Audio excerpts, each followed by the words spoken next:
primeiro grande filme do James Cameron. E eu digo primeiro porque a maioria deles são grandes.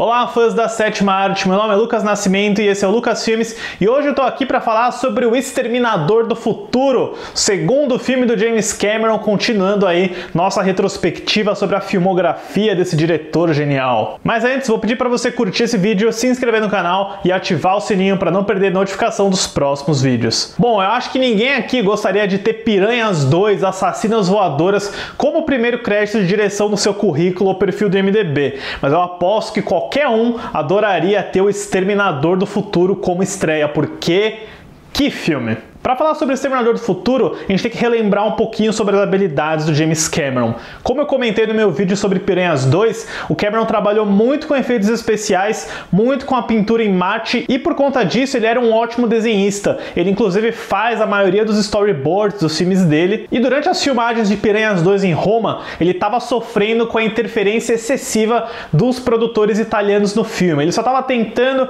fazer o trabalho dele, mas foi uma experiência realmente de pesadelo, pelo que o Cameron conta. E por falar em pesadelo, ele também disse que em certa noite ele estava dormindo e ele teve um sonho em que ele era perseguido por um androide que vinha do futuro para matar ele. O James Cameron acordou desse pesadelo e rapidamente fez um esboço daquela cena que meio que deu a origem à ideia para O Exterminador do Futuro. Para desenvolver esse filme, o Cameron conta que uma das inspirações dele foi o Halloween do John Carpenter de 1978, porque é uma produção de orçamento muito reduzido que deu bastante certo nas bilheterias, e o Cameron pega uma página do cinema de slasher, de assassino, para colocar nessa história de ficção científica que ele desenvolve. Com Piranhas 2 já fora do caminho do Cameron, ele escreve o roteiro de volta na Califórnia, e quem fica muito interessada nesse projeto é a Gail Ann Hurd, que era assistente do Roger Corman da New World Pictures. O Cameron vende os roteiros para Hurd por $1, na condição de que ela só iria produzir se ele pudesse dirigir. A Hurd deu alguns toques na história, algumas sugestões de roteiro e até conseguiu um crédito de co-roteirista no filme, mas o Cameron chegou a falar que ela não fez nenhum trabalho de verdade assim na escrita do roteiro final. Vale apontar também que depois disso o Cameron e a Hurd acabaram se casando por um tempo. Com a ajuda da Hurd e alguns contatos lá do Roger Corman, o James Cameron consegue levar o projeto para Orion Pictures, que topa distribuir o filme. Eles só não cuidariam da parte do financiamento, então o James Cameron começa a procurar outros investidores e acaba indo no John Daly da Heimdall Film Corporation. Uma história engraçada é que o Cameron chamou o amigo dele, o Lance Henriksen, que tinha participado de Piranhas 2, para ir nessa reunião de orçamento caracterizado como Exterminador do Futuro, totalmente no papel, com figurino, com cicatriz ensanguentada, e ele fez meio que um showzinho lá. Aí o James Cameron conseguiu impressionar os investidores ainda mais, que toparam em injetar $6,5 milhões nesse filme. O Daly só não é muito fã dessa ideia de ter o Lance Henriksen como Exterminador, que era o que o Cameron queria, porque ele conta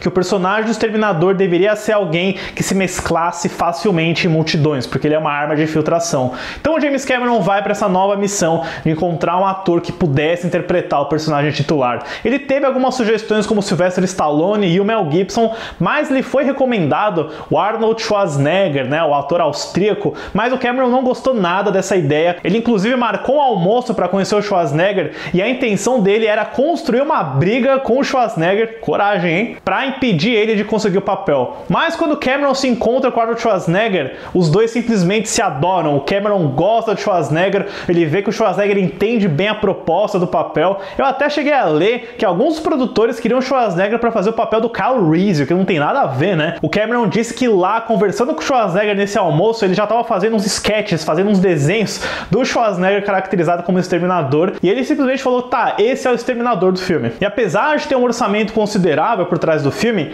ainda é uma produção muito barata, e o Cameron fala que ele ainda tinha aquele estilo da guerrilha, de fazer tudo à noite, algumas cenas sem autorização, gravar na rua de verdade. Foi um grande perrengue realizar o Exterminador do Futuro, mas o resultado que a gente vê na tela é putz, é um dos filmes mais incríveis que eu já vi. A história do filme acompanha a jovem garçonete Sarah Connor, vivida por Linda Hamilton, que tem sua vida pacata interrompida quando o estranho Kyle Reese, vivido por Michael Biehn, aparece para protegê-la de um exterminador, uma máquina de matar implacável enviada do futuro para eliminá-la. O plano da máquina é destruir Sarah porque ela será a mãe de John Connor, o homem que irá derrotar a inteligência artificial em um futuro pós-apocalíptico. O Exterminador do Futuro é um daqueles tipos de roteiro perfeito, simples assim. Eu gosto muito de como o filme te joga nessa situação sem te dar todos os detalhes. Ele abre com um textinho explicando o contexto da Guerra das Máquinas com os humanos, mas quando ele começa no período contemporâneo sendo 1984, você não tem certeza de tudo que está acontecendo ainda. Você não sabe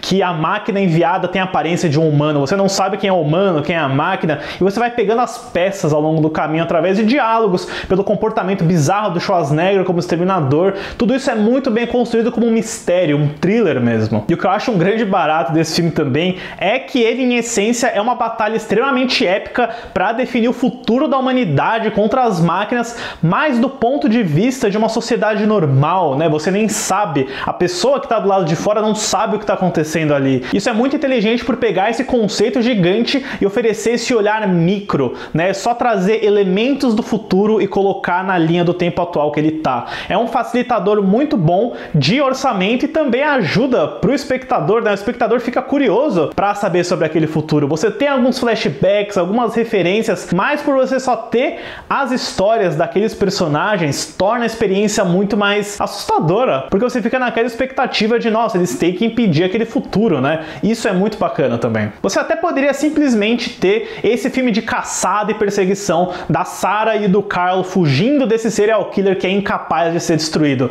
Já seria um baita slasher. Mas eu gosto muito de como o Exterminador do Futuro amarra todos esses eventos da história num ciclo vicioso, porque o simples fato dessa viagem no tempo acontecer é o que acarreta no futuro pós-apocalíptico, porque o Kyle Reese se torna o pai do John Connor, os destroços do Exterminador são guardados e acabam dando origem à Skynet, ou seja, é um filme perfeitamente fechado, muito bem feito, simples em estrutura, mas muito surpreendente também. E assim, eu confesso que eu não sou tão fã do Michael Biehn no papel do Kyle Reese, eu acho que ele tá um pouquinho over, um pouquinho exagerado demais, e o romance que ele desenvolve com a Sarah é uma coisa mais do tipo, a história precisa, o roteiro precisa, do que realmente tá ali na tela, com aqueles dois atores, com aquela execução. Isso sempre foi um ponto um pouquinho mais fraco pra mim, mas eu perdoo por esse quadro geral pelo qual a história precisa acontecer. E eu gosto muito da Linda Hamilton, né? Eu acho que é muito legal esse arco que ela tem já nesse filme, de ser a garçonete ingênua que sai pros encontros, pra literalmente terminar o filme gritando como se fosse um general pro cara acordar, pra tentar destruir o Exterminador.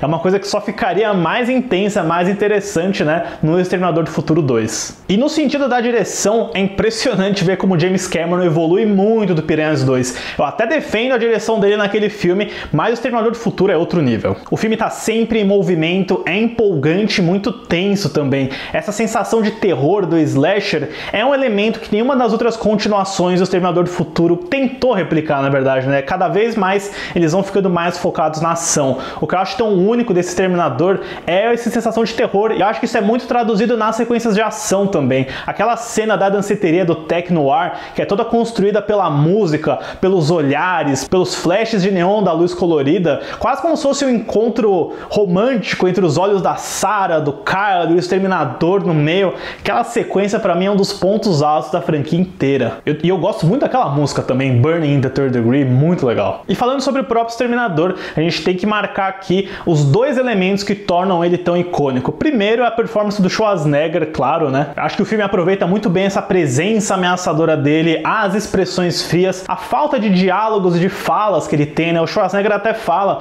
que o sotaque do Schwarzenegger, ele não conseguia falar muito bem inglês na época, ajudou a tornar esse senso um pouco artificial, quase como se fosse uma máquina que não tivesse 100% aprimorada, que a função da fala não tá 100% perfeita, clássico migué, né? Mas a gente pode ver que aquela imperfeição, aquela coisa que não dava muito certo, gera o seu próprio fruto e consegue contribuir para a história. E o outro elemento, claro, é um dos nomes que eu mais cito aqui no canal, mas que nunca vai ser o suficiente, que é o grande mito mestre Stan Winston. O Exterminador do Futuro foi um dos primeiros grandes trabalhos do Stan Winston no cinema e estabeleceu essa parceria muito forte dele com o James Cameron. Apesar de algumas tomadas a gente ver que deu uma certa envelhecida, eu acho que o trabalho dos efeitos de maquiagem é muito bom. Eu acho que o Schwarzenegger realmente fica assustador quando a gente tem aqueles rasgos na pele dele que mostram o esqueleto de metal, o olho vermelho pendurado na cena do banheiro e, claro, o exoesqueleto final que ameaça o casal no final do filme. É nesse final, com a criatura metálica toda exposta, que a gente vê o Cameron brincando com os efeitos de stop motion. Eu amo de paixão essa cena porque ela sintetiza o que esse filme inteiro é, que é esse gênero do slasher, duas pessoas fugindo de um assassino misturado com ficção científica, porque o assassino é um robô do futuro indestrutível. É muito legal, é uma cena muito bem fotografada, muito bem montada, os efeitos de stop motion são incríveis, a mistura que ele faz dos efeitos práticos com aquela animação é sensacional. Caramba, eu acho que o James Cameron e o diretor de fotografia Adam Greenberg conseguem aí algumas das melhores imagens que o Cameron já conseguiu fotografar, principalmente pelo reflexo das chamas naquele esqueleto metálico. É sensacional. Olha, falando como alguém que já fez muito cinema independente, que trabalha com isso, Exterminador do Futuro é um filme de sonhos. Ele tem uma ideia absolutamente original, uma execução fantástica, um elenco bem entrosado, uma direção que é muito sólida, segura e que mistura muito bem esses elementos de terror e ficção científica. Eu não tenho muito o que falar sobre o Exterminador do Futuro, a não ser encher ele de elogios. Para o Exterminador do Futuro, eu dou uma nota 10. Eu preciso dizer que fazia um tempo que eu não assisti o Exterminador do Futuro inteiro, porque eu acho que o Exterminador 2 é aquele que a gente mais revê, né? É o mais divertido, é o mais bombástico. Mas olha, olhando agora, depois de tanto tempo, eu acho que o primeiro Exterminador do Futuro é o meu preferido da franquia. Deixem nos comentários o que vocês acham desse filme, suas expectativas para os próximos trabalhos do Cameron aqui no canal e também o que vocês estão achando dessa retrospectiva até agora. Obrigado pela visita e até a próxima sessão.